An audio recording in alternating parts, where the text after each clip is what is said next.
Sunday morning is usually full house in most places. But this isn't most places. This is Alachua. Whatever the reason is, fantastic. They're probably doing some very lively Krishna conscious activities together somewhere.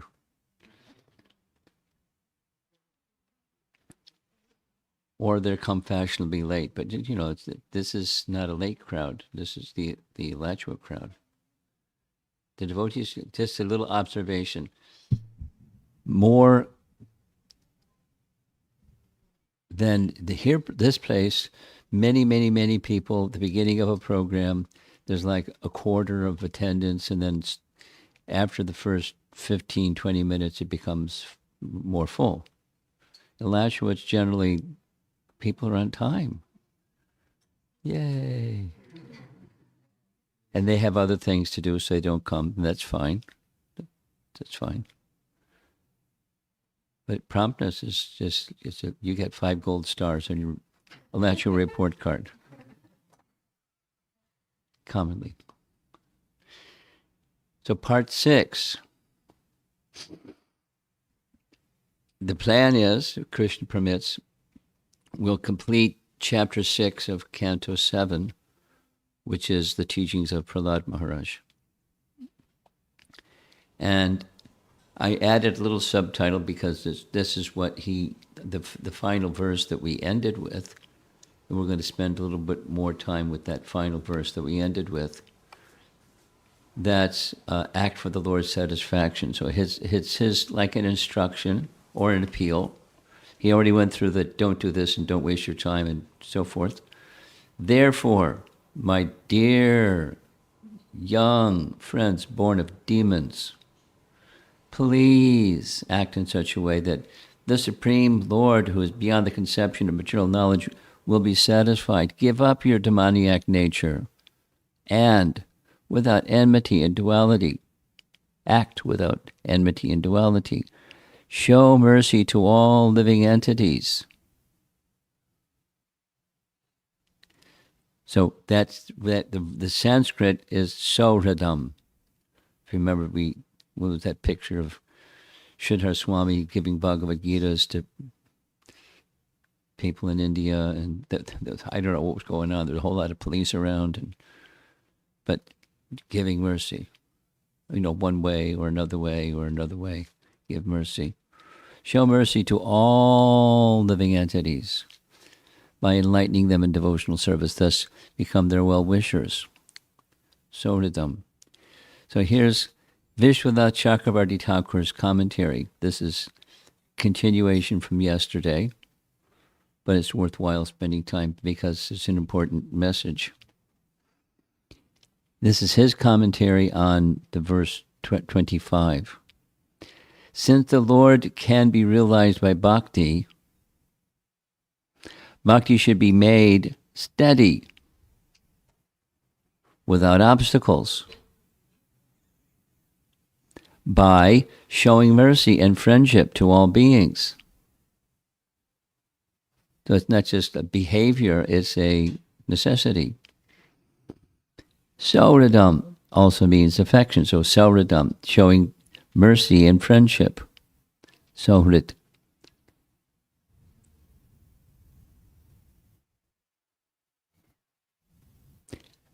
Affection. Because all beings are the Shakti of the Lord. There's a certain category of Shakti, but Parashakti. They are forms of the Lord. And my Lord also exists in his Swarup within all these beings. Therefore, I should show them affection, should show affection to them, Prahlad thinks. If Bhakti Devi, by the mercy of Guru and the Vaishnavas, accepts me, then the Lord will also be directly visible, unquote. By that compassion and affection, the Lord will be satisfied. Packed, huh? So let's unpack it a little bit. The focus, he's expanding and elaborating on the Sauhridam, which means he gives these two definitions in his commentary. One is showing mercy and friendship, and then we'll see shortly other commentaries that show different types of friendship. Different types of friendship. There are different Sanskrit terms to show friendship. But this is a very special one, Sauhridam. And mercy. Also affection. And then there's the philosophical understanding, or the same point, this principle that is very easy to perform because we're sons of, or we're Shaktis of the Shaktiman. We're related, as the language there this was being used. He's Narayana, the Supreme Lord is Narayana. That's how he's expressing to his classmates. And we're parts and parcels of Narayana. We're emanation from him. We're his sons. And so there's a natural, very easy to restore affection between us and our source, our Father. That's review from yesterday and previous parts of this chapter. So it's very easy and very natural. Very easy and very natural. And so when one does that, there's the Supreme Lord, and then there's his other parts and parcels. Don't overlook the parts of the Supreme Lord. Or if there's obstacles, so back to the text, since the Lord can be realized by bhakti, bhakti should be steady without obstacles. Gosh, there's always obstacles. You know, in the 9 stages of bhakti, or in Canto 1, Chapter 2, we understand the obstacles are within. You know, anarthas or abhadras, unwanted contaminations within, infections, the diseased condition is within. However, when the diseased condition within exists, then there's another obstacle, or it's just a projection of the obstacle that's within, and that's conflicts between one another. Not having a sense of friendship. Well, say the same thing in a different way. Respect. Supposing somebody steps on your toe. We normally don't say thank you. We may not say anything. We may politely say, excuse me, but it hurts. Do you mind not stepping on my toe? Or we might push the person, or something. So there's so many responses. Somebody steps on your toe. Somebody says something nasty. And then, then there's conflict. The friends and enemies that he was speaking about before. And that's an obstacle. It's an obstacle to bhakti. The bodily conception leads to the friends and enemies thing, because there's me and there's not me, or there's I and mine, and there's other than mine. And there's some conflict. And the conflict is resting upon false ego, but it's a conflict, and that conflict is the material conception that's the obstacle. And the feelings connected with that, the behaviors connected with the feelings, the obstacle. So the cure, the ultimate cure is Krishna consciousness, but that with Krishna consciousness, then seeing all living entities Sauhridam. That's devotional service that's steady without obstacles. Easier said than done, right?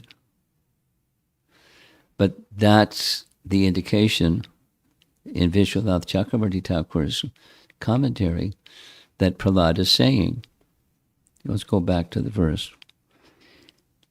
Without enmity or duality. We asked, we had some discussion yesterday, is there a distinction between enmity and duality? And one of the things that was said, I said, was enmity friend and enemy is a subset of duality. So duality is a material conception of reality, duality. So while there's diversity, that in that diversity, it's all from the Supreme. So we can recognize there's this and there's that. There's day and there's night. There's hot and there's cold. And there's people stepping on my toe and people that avoid stepping on my toe. There's people that speak harshly and people that don't speak harshly. So there's diversity out there. But how do you stay equipoised towards that diversity?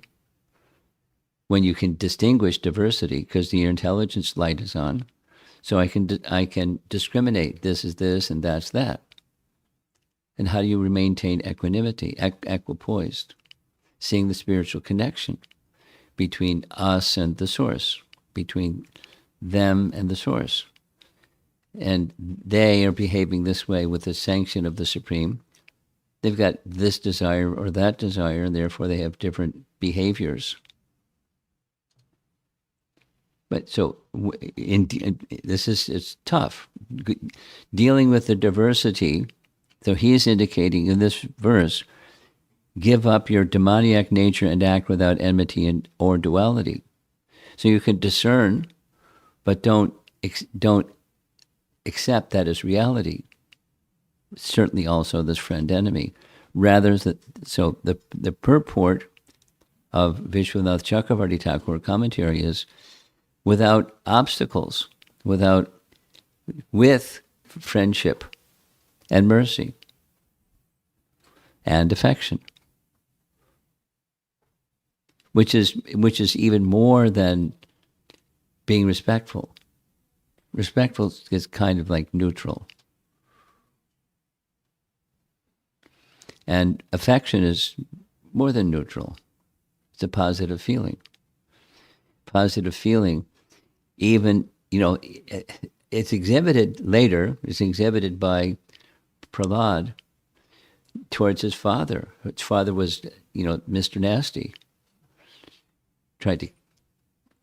Personally tried to kill him, personally had his henchmen try to kill him, and this way, that way, the other way. So he's not a nice man. And he has affection for his father. Let him become delivered. Let him become forgiven for all of his bad stuff. And it's a classic. Christ, please forgive them, for they don't know what they're doing. Even as being nailed to a cross, or dealt with harshly, and so forth and so on. I mean, another very nice example. It's different, but it's a nice example. Socrates. What was the fault of Socrates for which he was sentenced to death? The fault was heresy, and his heretical view was eternal soul. Death penalty. That's what was going on at the time. It was like tough time. And then they gave him this privilege. After you die, please tell us how you'd like your funeral to be conducted. The privilege, it's a special honor to a criminal condemned to death. And his answer, classic answer, well-known answer, first you have to catch me. Indicating he's not the body. If the funeral is for the body, but not for the soul doesn't die. It was a nice Bhagavad Gita class to his captors. And he drank the hemlock, knowingly. It's going to kill him.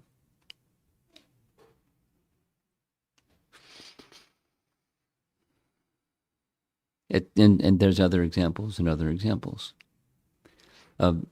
Those that are virtuous may be mistreated. Again and again and again. And even persons that are faultless. Persons are mistreated when they're not faultless, but the mistreatment has nothing to do with the immediate, harsh dealing with the person without details and details. So, how to maintain a friendly attitude and what to do about those hurtful people. And that we had a couple discussions during this visit. People that are murderers or violent or etc. Warmongers, etc. So one has to be thoughtful about what the proper response is. But then the response, if the response is strong, because it's appropriate to be strong, the strong response should be with the position or the mindfulness that this is for the benefit of the other person. And not just tongue-in-cheek, but generally in a very thoughtful way. It's beneficial. Because, Alachua is a place where there's lots of children. So parenting is a big topic, I found. So sometimes parents have to be, apply discipline. And, children don't like it when parents apply discipline unless they understand that discipline is a well-wishing gesture. And Prabhupada, on more than one occasion, would use the word slap. No, in Western culture, that's you can be in jail. Or in trouble at least, if not in jail. But at least, shaking your finger, that's maybe. But, shaking the finger is indicating the stick. So anyway, India is different than America. But the discipline may be needed. But when there is discipline, if and when there is discipline, that the intention behind the person on the receiving end should understand this not mean it's for my well-being because I got way out of line. No, not so many people that get way out of line can recognize discipline is because I got way out of line. It's just like resentment and wanting to get back and say something or doing something or holding it and then letting it burst out later or something.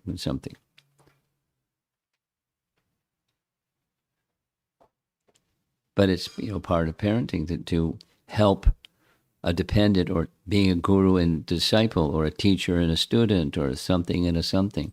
Sometimes some rules, and then what about persons that just don't pay attention to rules and do something else, sticking their tongue out, or unintentionally, not necessarily nasty, but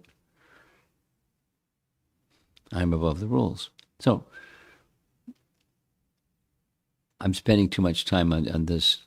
Showing of affection doesn't always just mean a pat on the head.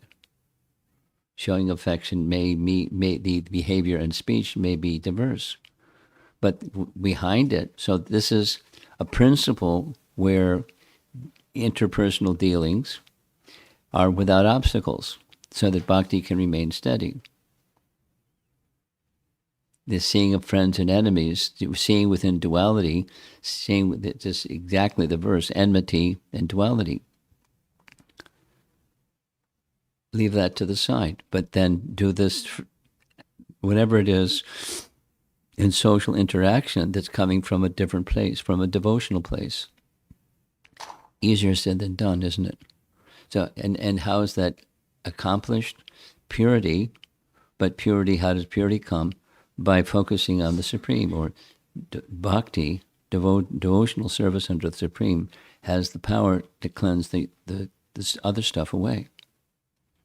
And when the other stuff away is cleansed, there's something left. It's not numbness or coldness, or, as we discussed, it's not the detachment that says I don't care. It's service to the Supreme Personality of Godhead. So there's some nice examples. I'm going to share a few nice examples where we know from Scripture there's some appeal for this friendliness towards all living entities. Here's Shukadeva Goswami, and speaking to Maharaj Parikshit is offering this prayer, Canto 1, Chapter 19. Offering obeisances to all you brahmanas. Maharaj Parikshit is praying that if I should again take my birth in the material world, I will have complete attachment to the unlimited Lord Krishna, association with his devotees, and friendly relations with all living entities. That's the non-devotee category. There's, the devotee category is percentage-wise very tiny compared to the pyramid structure underneath the top of the pyramid.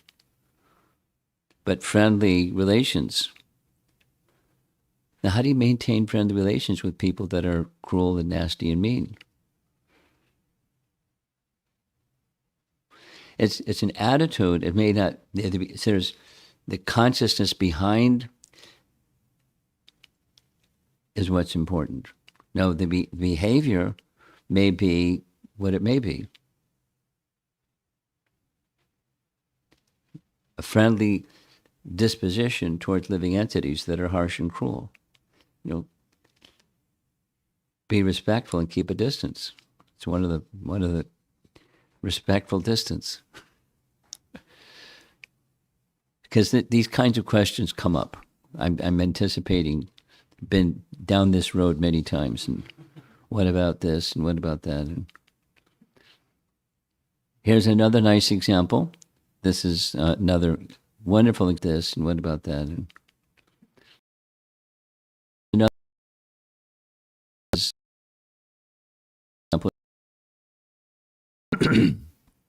And he's commenting on his relationship with Krishna. The Lord is the supremely compassionate reservoir of all transcendental qualities. Life after life may I serve him with love, friendship, and empathy. And may I cultivate such firm attachment for him by the precious association of his devotees. Now, this is friendship to his devotees or with his devotees, not the same as, friendship with all living entities. And so here's Vishwanath Chakravarti Thakur focusing on the same Saurada. Sauradam here signifies affection toward him who is so compassionate to his devotees. Sakyam is affinity manifested in the desire to live in his company. Maitri is the attitude of intimate comradeship, and dasyam is the urge to do service. So these are somewhat related. They're the same family, but they're not the same offspring. This good attitude towards the personality of Godhead bears offspring. And the Sauradam is the desire to live in his company. Maitri, attitude of intimate comradeship with him or his devotees. And dasyam, the urge to do service.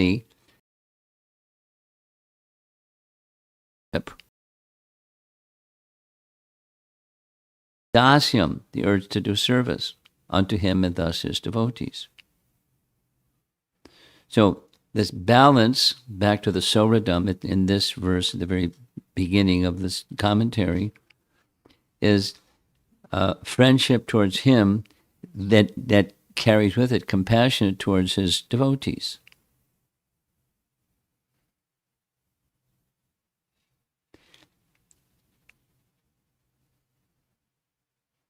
There is the topic of rasa is involved. It's another class than this class. But there's something fundamental, essential in one's relationship with Krishna, and that carries forward in relationship with other living entities. When one is intact, properly centered, then the others follow. And then conversely, when the one is not intact and properly centered, everything's a mess. And you get, so that's called material life, and chaotic obstacles to our bhakti. There's a nice discussion, it's just this little part of it, but in the 12th canto, Bhagavatam, a discussion about Markandeya Rishi. You couldn't find a better picture, so there's Markandeya Rishi sitting under a tree. And Markandeya Rishi had a problem, and Lord Shiva protected him. So he's offering this prayer. I ask to have unfailing devotion for the Supreme Personality of Godhead and for his dedicated devotees, especially you. Undedicated devotion, unfailing devotion. And one implies the other. Not one without the other, or the other without the one. It says, and so on. In the description of devotional service from Kapila Dev's Sankhya philosophy and the whole section of devotional service, there's characteristics or qualities of a devotee. And it's the same, having friendship with others. And the references could go on. The Madhyama, here's another one. The Madhyama is recommended to worship the Supreme Lord. Make friendships with the Madhyama is Lord, the devotees. Show compassion to the innocent and avoid association with the demons, which is very similar to what Prahlada has said to his classmates. So now we're going on. That was a little review on verse 24 and the concept of friendship with devotees, how important it is. So here's 25, 26. We're going to attempt to finish the chapter. Nothing remains unobtainable for one who satisfies the Lord. Dharma, artha, kama, or moksha. Simply wait to serve a devotee at the first opportunity. Do not desire or aspire for these material attainments. Here's the verse. I'm going to read the verse. 25, 26.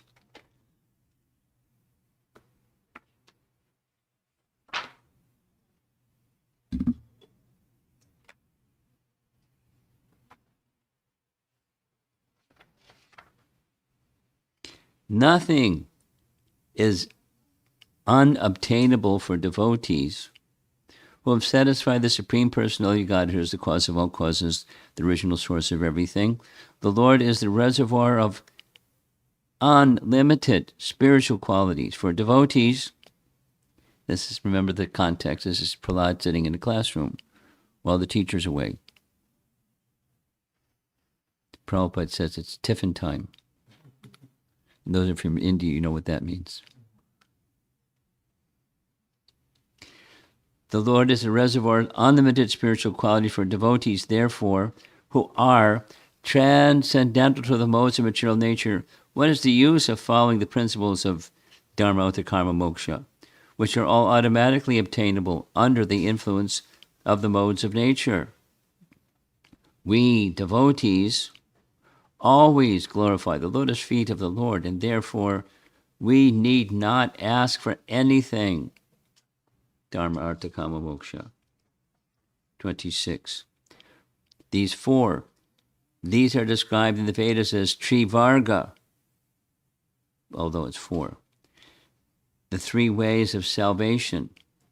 Within these three categories are education and self-realization, religious ceremonies performed according to Vedic injunction, logic, the science of law and order, and the various means of earning one's livelihood. Now these are little boys, and he's like going through a long thing here. Now, Shukracharya, demons also have, they have some studies of Vedas. They're not Buddhists. They have Brahmins, and the Brahmins give them teachings from the Vedas, selected teachings and with a certain angle of vision.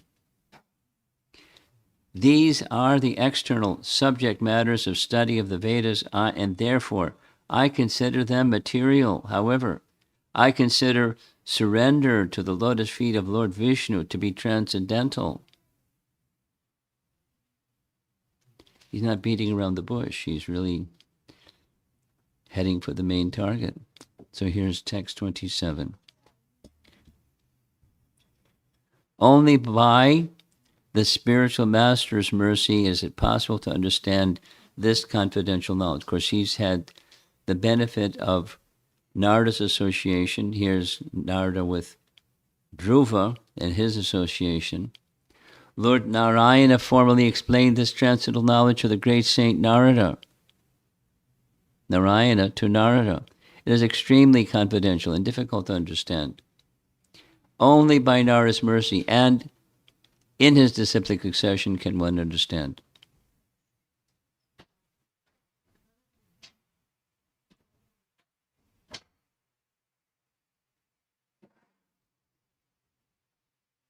Commentary.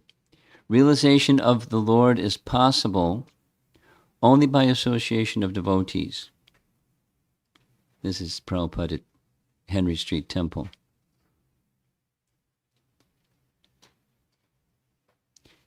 Bali Mardan in the front. Before Bali Mardan became the GBC, there was a much taller Vyasasan, and somehow it became this one, which was a much shorter Vyasasan.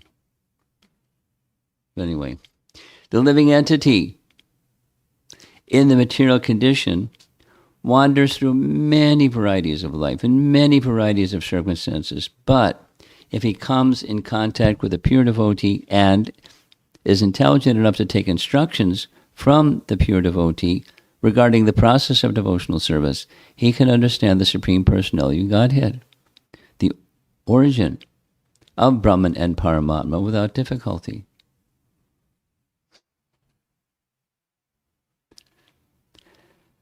Without difficulty. Without difficulty can mean different things, but one of the not without difficulty meanings is in contrast to other processes, the process of bhakti is very simple, as was already commented in our practical experience. There's not unlimited sets of vidhis, rules, and there's some basic ones, and we are encouraged, we requested to adhere to them, but the basic ones. And not the this and the that and the other thing and the other thing and the other thing and the other thing.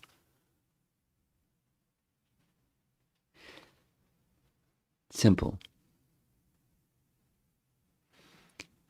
Here's text 28. So the students want to know, where'd you learn all this? So he's telling them he learned it from Narada, who was always engaged in devotional service. I received this knowledge from the great Saint Narada Muni, who is always engaged in devotional service. This knowledge, which is called Bhagavata-dharma, is fully scientific. It is based on logic and philosophy and is free from all material contamination.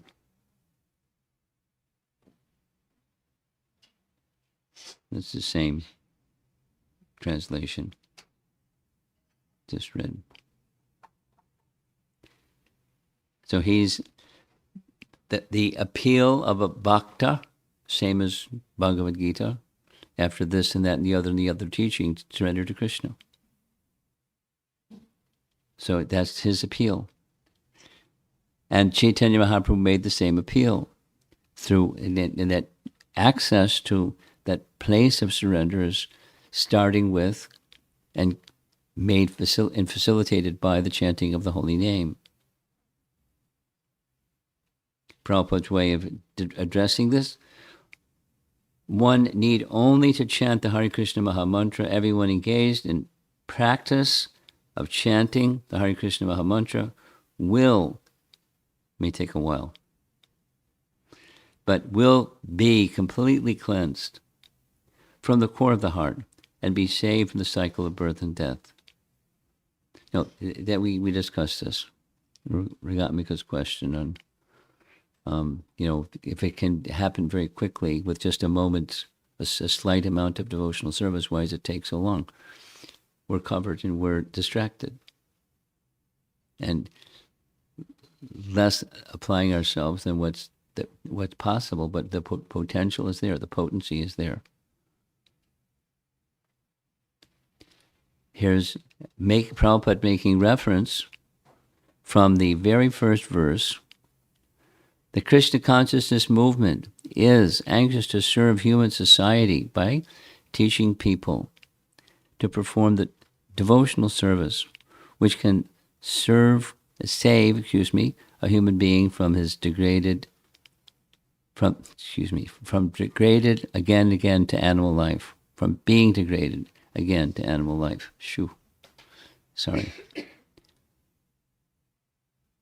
Big festival stage.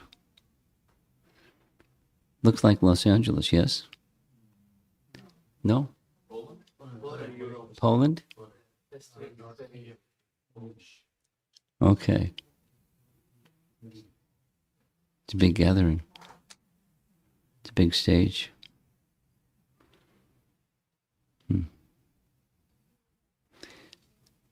Festival. There's summertime of festivals. We heard yesterday how many Rath Yatra festivals you have here in Florida. How many? Half dozen or more. Yeah, 7 or 8. 7 or 8.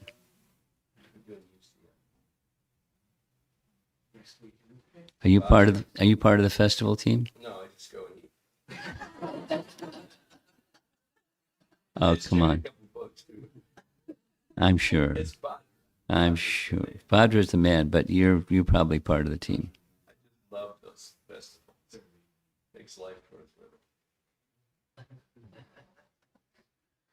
There's more springing up all over the place. I was just invited to 6. One of them was in Bloomington, Illinois.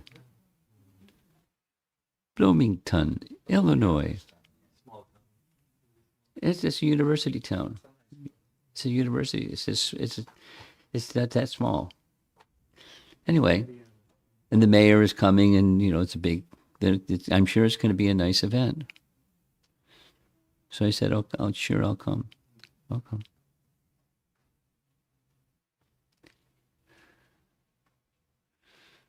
Let's see how it goes. It probably will rain. Who knows?"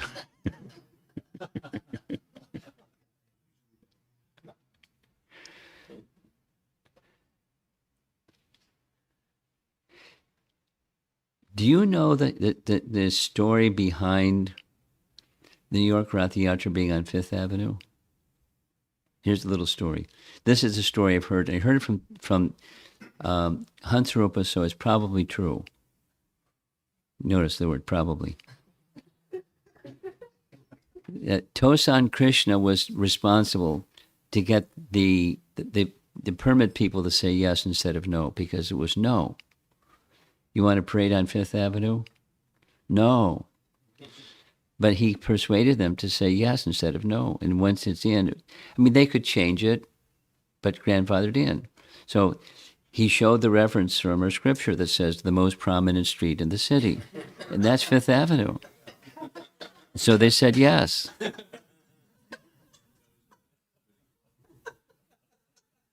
Tosan Krishna Prabhu Ki Jai. And lives longer than he'll live, unless they get Donald Trump to say no. He likes to change things.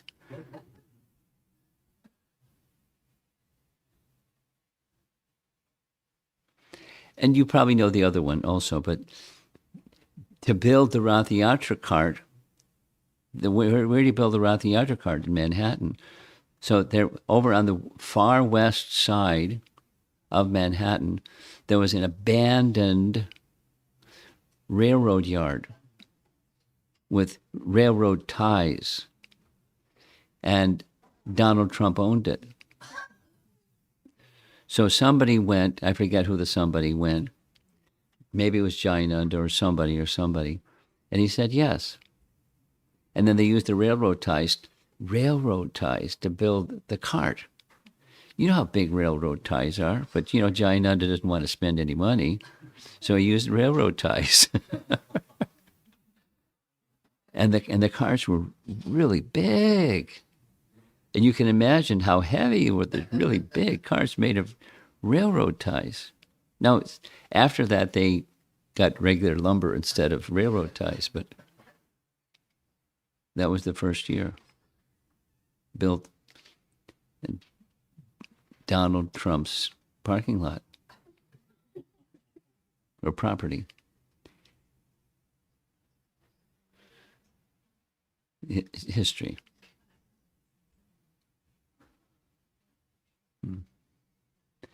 Okay, we'll go on.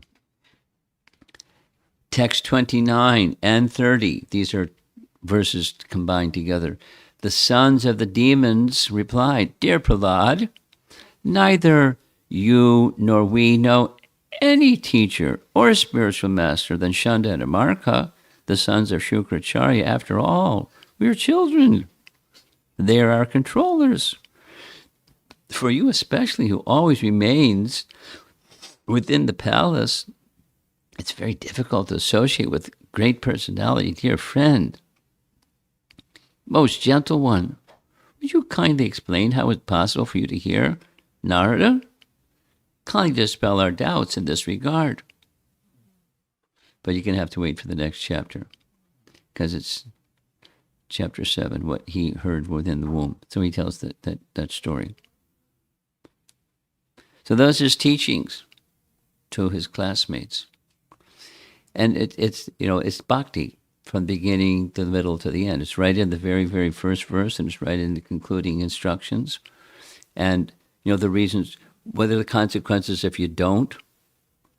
It's like, not nice. And here's the benefits if you do. And it's really simple, and it's completely natural. Twice he indicated. And the reason is we're part and parcel of the Supreme Lord, so the part serves the whole. That's natural, that's healthy. The part not serving the whole, that's unnatural and unhealthy. And that leads to a suffering, unhappy condition. So give up the unhappy, unhealthy, and take this life of friendship and well-wishing and service mood towards all living entities. Now, the principle is a universal theistic principle. Notionally at least, other religions hold the same point of view. So it's not like Prahlad has exclusive rights on spirituality. But the philosophy and living one's life that way are not always the same. I'll give a little example. One of our devotees, we're planning to have a yatra in Sri Lanka. So one devotee, he does the arrangements ahead of time. He goes there and makes the bookings for accommodation and makes it arranged for cooking and this and all the logistics. So he went, and then he sent a message back saying, my experience from this visit is Sri Lanka has now become, the government in Sri Lanka has become Buddhist favorable. And the result is that many of the temples that have some relationship with Lord Ramachandra are no longer Lord Ramachandra temples, but they're turned over to the Buddhists. And the Buddhists run the temple. So it's like a Buddhist temple. It's no longer a Sri Ram and Hanuman temple. But, nothing to worry about. until this recent report that, the nonviolent Buddhists forcibly overtook, they took charge, they did something forcibly, of a Durga temple, removed the deity, maybe they smashed the deity, I don't know, and put Buddha in Durga's place. The nonviolent Buddhists. So the advanced team checked it out. It's in a very remote place to where we're going. So it's just a mood. It's the pendulum swings sometimes, and people don't always live by what their teachings are. So we, as the Hare Krishna movement goes on, we need to become very conversant in the, ABC, fundamental teachings. And the Bhagavatam is very consistent in fundamental teachings, and we have to become aware of the fundamental teachings and live by them, to be exemplary Vaishnavas. Because it's not going to endure otherwise. So, that's not scare tactic, it's just to be exemplary.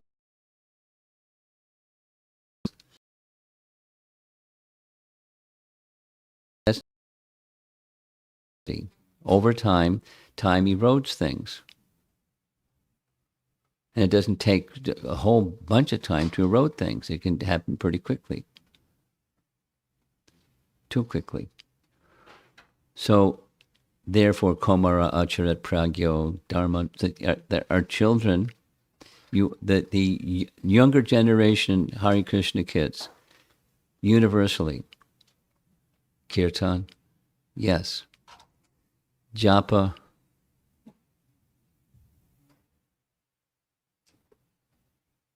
some, yes.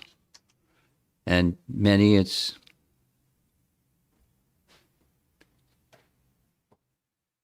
I'm not going to whine and complain, but it's prominent. And disrespectful attitude in Hare Krishna youth is not. Don't be surprised to find out that it exists. I can't remember exactly where I was. I was somewhere, that's for sure. And, a little discussion. Before I got there, there was a youth kirtan, and it was nice. And then, that it was time for the talk to begin. And I just decided spontaneously that some young boys, they were the ones leading the kirtan at this particular place. And I asked, you all really like kirtan. How about the other kind of chanting, the chanting on beats, silence? And so, the one that seemed to be like the more vocal, the kind of the leader type of person, I asked him specifically, do you chant on beats? No. Have you ever thought about it? No. It was like, don't bug me, don't bother me. And I forget exactly how the dialogue went. Would it be? Is there something someone can do to help you to develop an interest to chant on beat? Because kirtan is, if there's a music. So what's the this was it. What's the attractiveness of kirtan? Then the answer was two: musicality and social. Music is universal. All cultures of the world. Music. And they like, it's nice music. They probably like other, I asked, do you like other music? Oh, yeah.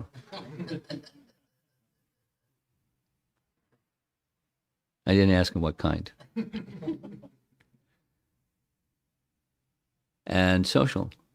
What about the name? No. And one of, he kind of like stuck his tongue out, kind of. But he didn't physically do that, but it was, I've never thought about it, never going to think about it.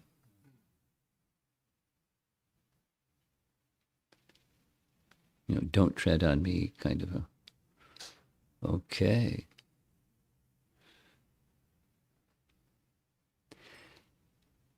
attitude. So that's not, one can do the practice minus the heart, and there's benefit for sure, but minimal and liminal, modest. And may that time come where that age group grows up and the little light goes on that says, you know what, I think I need to chant the holy name, not just musicality and social. So that's a dark picture, but for me, it's a concern. What's the future? And at least some persons, present and younger generational, need to get the message that Krishna is to be pleased by our activities, and this chanting of the holy name is, and hearing of Hari Katha or Bhagavad Katha is the very most important means, and then the other things and other things. With faith in Krishna to nourish that essential faith in Krishna. So that's Bhakta Prahlada Maharaj's message on teaching the ways of pure devotional service that he says in chapter 10. The Lord sent him to do that, mission accomplished. Any discussion? Yes. The first slide that we saw today, Vishwanath Chakravarti Thakur, or second slide. I'll go. Yeah. Hang on.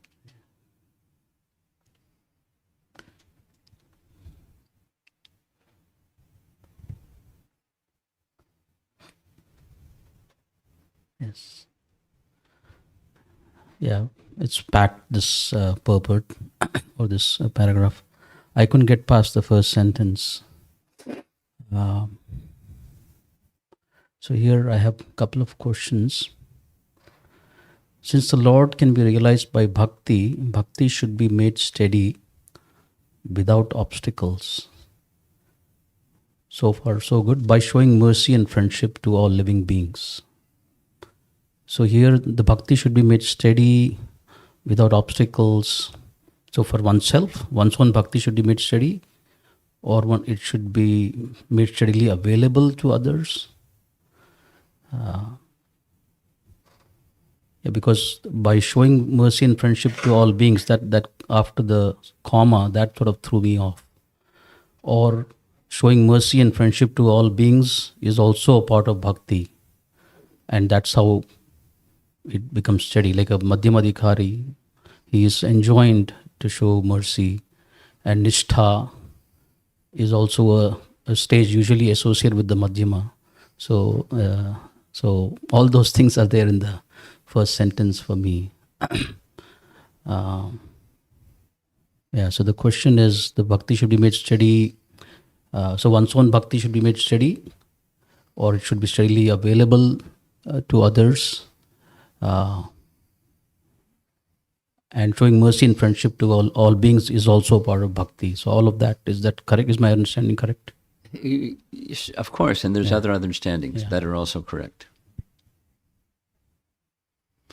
For me, it's not difficult. What's being said is connected to the verse.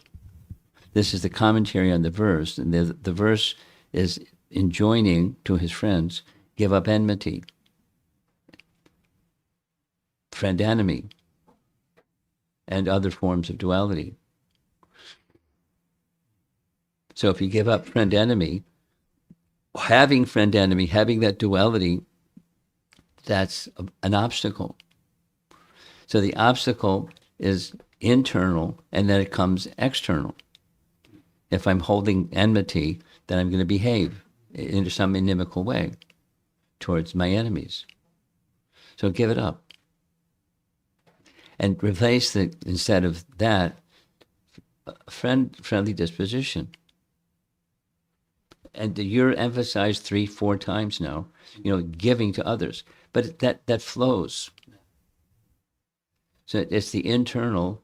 We had this discussion in the temple, the very first morning class, the internal versus external. It's from the internal comes external. From character comes behavior.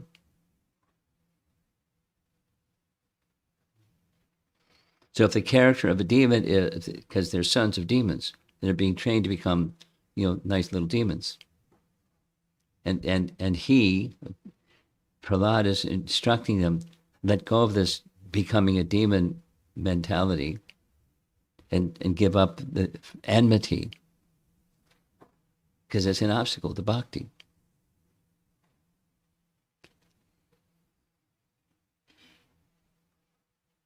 And instead of enmity, friendship.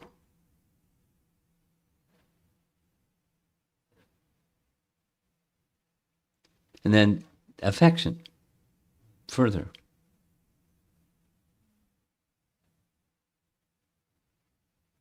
So even if I want to make my sadhana steady, if somebody says should be steady, my sadhana should be steady. Even for that, you're saying the internal disposition has to be correct. Yeah, because here's some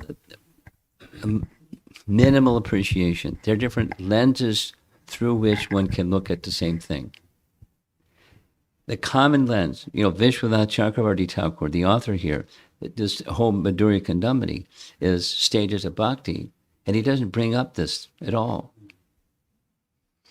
He's dealing with the anarthas, and there's categories of anarthas, and bhakti has the power to eradicate anarthas, or in the language of Bhagavatam chapter 2, canto 1, it's abhadras, unwanted things.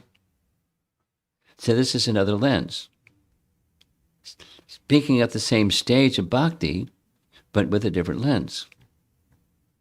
And that the lens is the enmity that exists when one has false ego, and that's how they're being trained. We're the little demons, and then there's the devas, divine and demoniac, and the divine are our enemies. Give up this. It's another lens through which to look at the same thing. Overcoming obstacles, anarthas, or abhadras, or inimical attitude, buying into the duality conceptions, us and them, friend and enemy.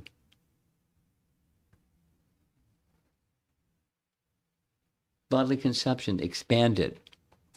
Let go of it. And then when you let go of it, what's left?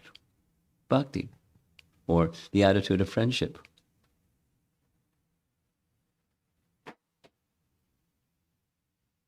Or proper, from soul to soul disposition. Then there comes this other discussion about what about people that are mean and harsh and hurtful and violent and do bad stuff. What about those people? That's further downstream, but it's starting with the principle of friendly attitude, as opposed to not being judgmental on the platform of duality. It's another lens to look at some obstacle within. Okay.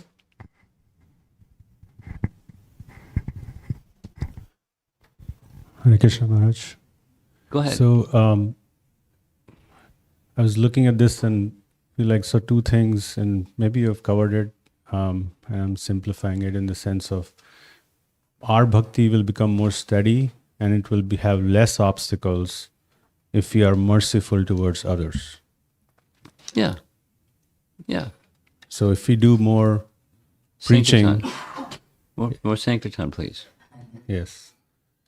So on that basis, I have another question, Maharaj. I was thinking about that this is given by Vishwanath Chakravarti Thakur, and mostly the acharyas who have come before Prabhupada have not really taken this point to a bit. I mean, Bhaktivinoda Thakur has done that, but not like way back, like from Madhvacharya and all that. So, and over the years, we have seen that Christian preaching has been, like, it has really flourished. Like so many people have become Christians all over the world, and Evangelical, and to the point of crusades.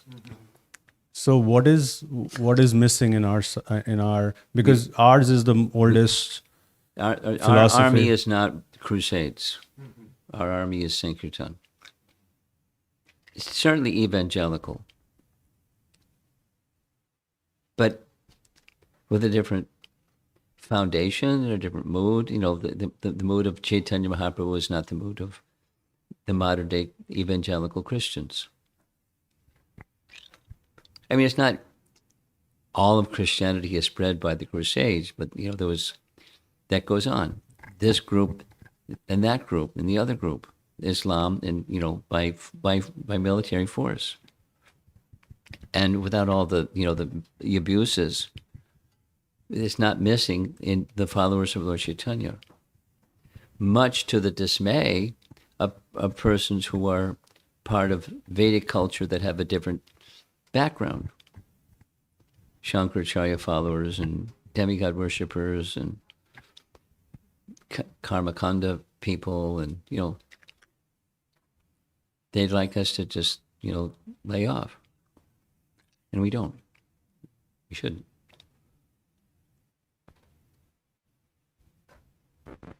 And it spread rapidly, quickly, more quickly than Christianity, that's for sure. Thank you, Maharaj. And there's a rise and fall during the time, and several generations after Lord Chaitanya, there was the big explosion of Gaudiya Vaishnavism in different places, and there was big opposition because Shankar followers were very prominent. And without all the history, there's history of the opposition. In Jaipur, persons that didn't like Gaudiya Vaishnavism. It made a big scene. Stink. Oh.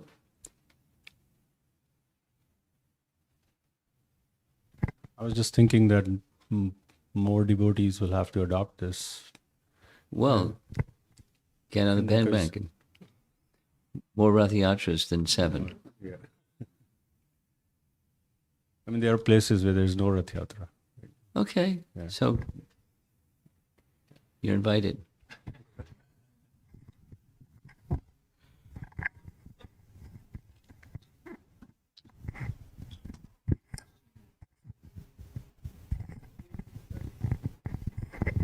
Thank you for nice class.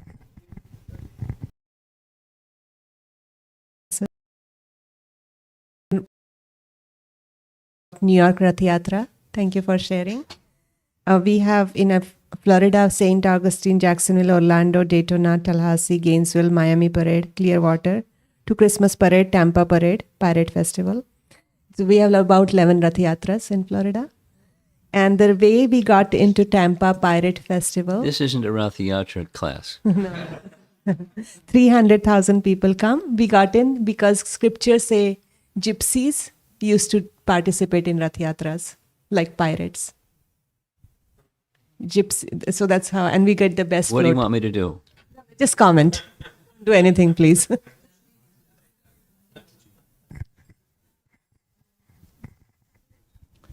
Hare Krishna. You're very patient. You had your hand up right at the very beginning and just patiently sitting, waiting. Thank you.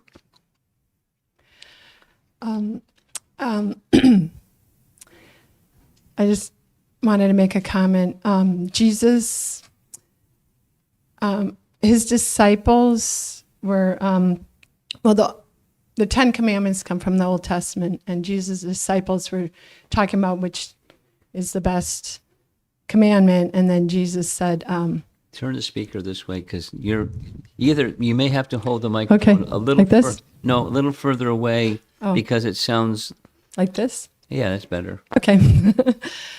And he said to love God with all your heart, mind, soul, which is like bhakti. And then he said the second commandment is to love your neighbor as yourself.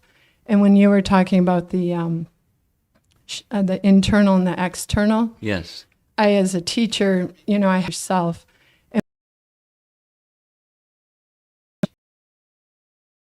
Yeah. I have a lot of experience with kids calling each other stupid or this or that, and the name calling. Yeah. And so you try to eliminate that, but It's part of the culture these days. yeah, it's gotten worse in the last few months. So anyway, Yeah. but my experience is that when he said to love your neighbor as yourself, kids tend to really compare themselves, and so they know that they didn't do as well on tests or this or that. So what I've noticed is the kids who call other people stupid are the ones who aren't doing as well themselves. So I started working with them on seeing themselves differently, that, you're learning from making mistakes on tests, and that to see what you do like about yourself.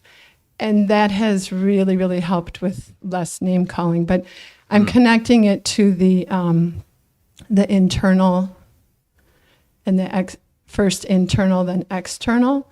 Very good. And I think when Jesus said to love your neighbor as yourself, part of that includes you have to love yourself. Yes. And then if adding Krishna consciousness is that we're part and parcel of Krishna, and then adding the benefit of the purification of the holy name can put it all together. But as a teacher at a charter school, it's a public school. Yeah. I can't bring that part of it in, but teaching them to, kids first have to like themselves before they start liking. And when I helped them with that, they started less name calling. Yeah. But it was interesting because it's really connected to the internal, the friendship first. The friendship, but the internal things going on comes out projecting onto other people. Yes. That's you nailed it. What's important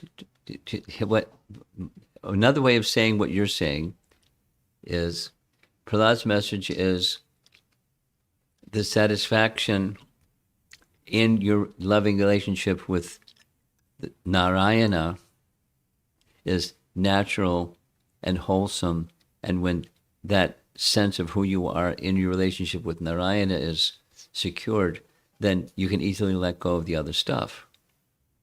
Now, understood, in public schools, you're not supposed to go there because it looks like something that's not intended. But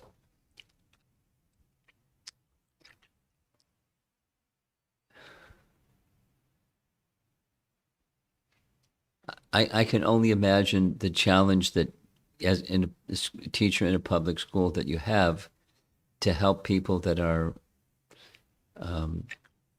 disturbed by young kids, that are disturbed by the status quo in the world that they're growing up in and surviving.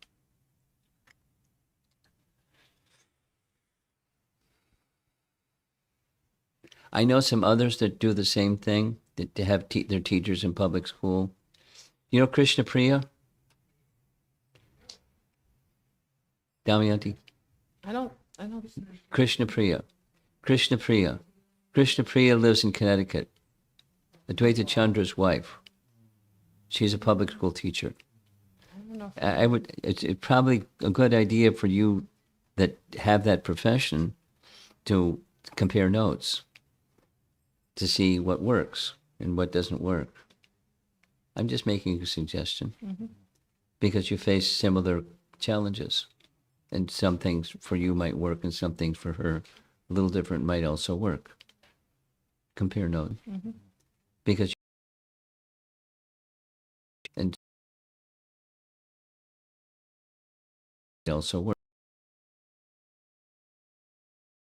It's just a suggestion. Although they homeschool their own children, she's a teacher. Anyway, at least that's my understanding, that she has a public school teaching situation. In Long Island, Adarshi's wife does the same thing. Anyway, just I'm commenting I unnecessarily. have two. All three of us. You are also, teachers. Yeah. public school. We all teach in the same school. Okay. Okay, so you don't need to go elsewhere. Okay. Anyone else would like to contribute to this discussion? Behind you. Hare Krishna Guru Maharaj, thank you very much for shining the light on Bhakta Prahlad's teachings to his classmates. Could you adjust the quality of the tone? It's hard to hear people. Go ahead. Sorry. Is it better? Yeah, he's going to fiddle. Go ahead. Okay. So Guru Maharaj, I was just thinking, I just want to make two comments. The first one is that, usually people will ask when you're giving class or in general, how do I know Krishna is happy or Krishna How do you is... do what? How do I know that Krishna is happy with my service? Those kind of questions come up very often. So we can just go to Prahlada Maharaj's this final verse, which is, the Lord is extremely satisfied when you are preaching Krishna consciousness. So this is a very, very wonderful verse which you are really focused so much today on. And it's so sweet that he's saying just show mercy to all living entities, be friendly to them, and share with them about Krishna and Krishna consciousness. So it's very, I can say it's very black and white. And Prabhupada is saying, very black and white. This is how you know Krishna is happy and satisfied when you are sharing with others. So very, very take-home message for us, from me very much. Thank you, Maharaj. And your point about how younger people want to be just doing kirtan. So I wanted to give a little short from me very much. Thank you, Maharaj.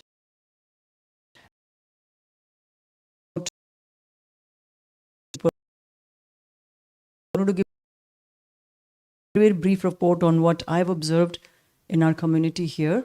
So as you have seen that majority of our youth and not so youthful youth are very much into kirtan. Oh, yeah. And we have Festival of the Holy Name. We also now have once a month 6-hour kirtan. Hundreds of devotees come for that, and they attend the kirtan once a month at the temple. And tell a little survey, how many chant japa at home? So yes, so I was just coming to that. I thought so. I could not tell you how many chant, but in the last few years, as we have seen, many of our, I would say between 16 and 25-year-olds have been getting initiated. Yes. And becoming very, very serious. Yes. They've grown up in the community, some of them have gone through a charter school, have been my students, and they are now chanting, they are now initiated devotees. So it's very encouraging that it is happening, and they are the future of our movement. And actually, I can count at least like 10 to 12 right on my fingertips who have taken initiation, and so many of them who are sincerely, actively seeking shelter. So there is hope, and hope is coming up. So yes, please, thank you so much for pointing it out, so we know it's a thing to introspect for all of us. And there are many who are even adults who are around for many years, have not taken shelter of a spiritual master. So it is. There are a different good reasons point. for that. Yes. There are different reasons. Yes. Thank you, Guru Maharaj. Hare Krishna. I think I touched on the sore point.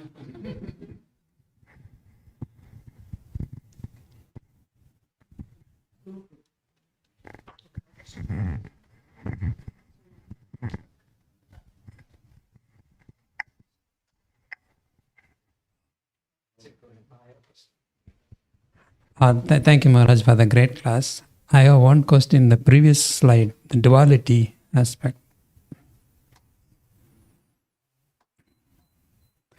The duality is talking about among jivas, right? It's not me and Krishna. That duality is always existing. My understanding of this duality that's being spoken of in this verse is the material energy.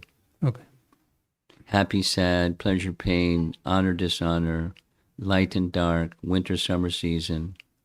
Chapter 2, Bhagavad Gita. Got it. That cleared. Because that Dvaita is always there. Prakriti, duality within Prakriti. Yeah. Got it. Thank you. Okay. Hare Krishna.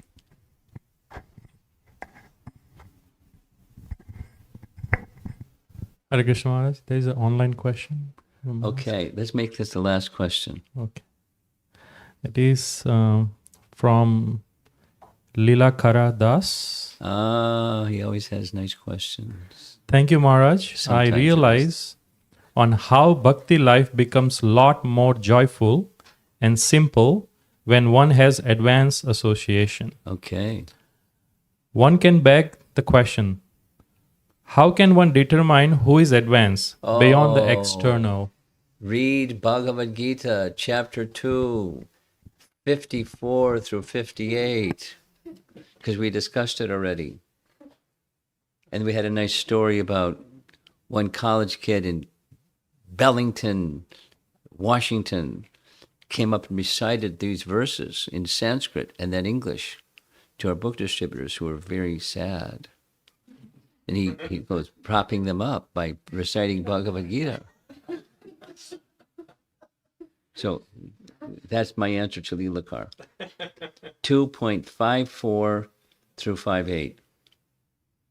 There's other places, but that's a really good place to begin. Those are the symptoms, lakshana, characteristics.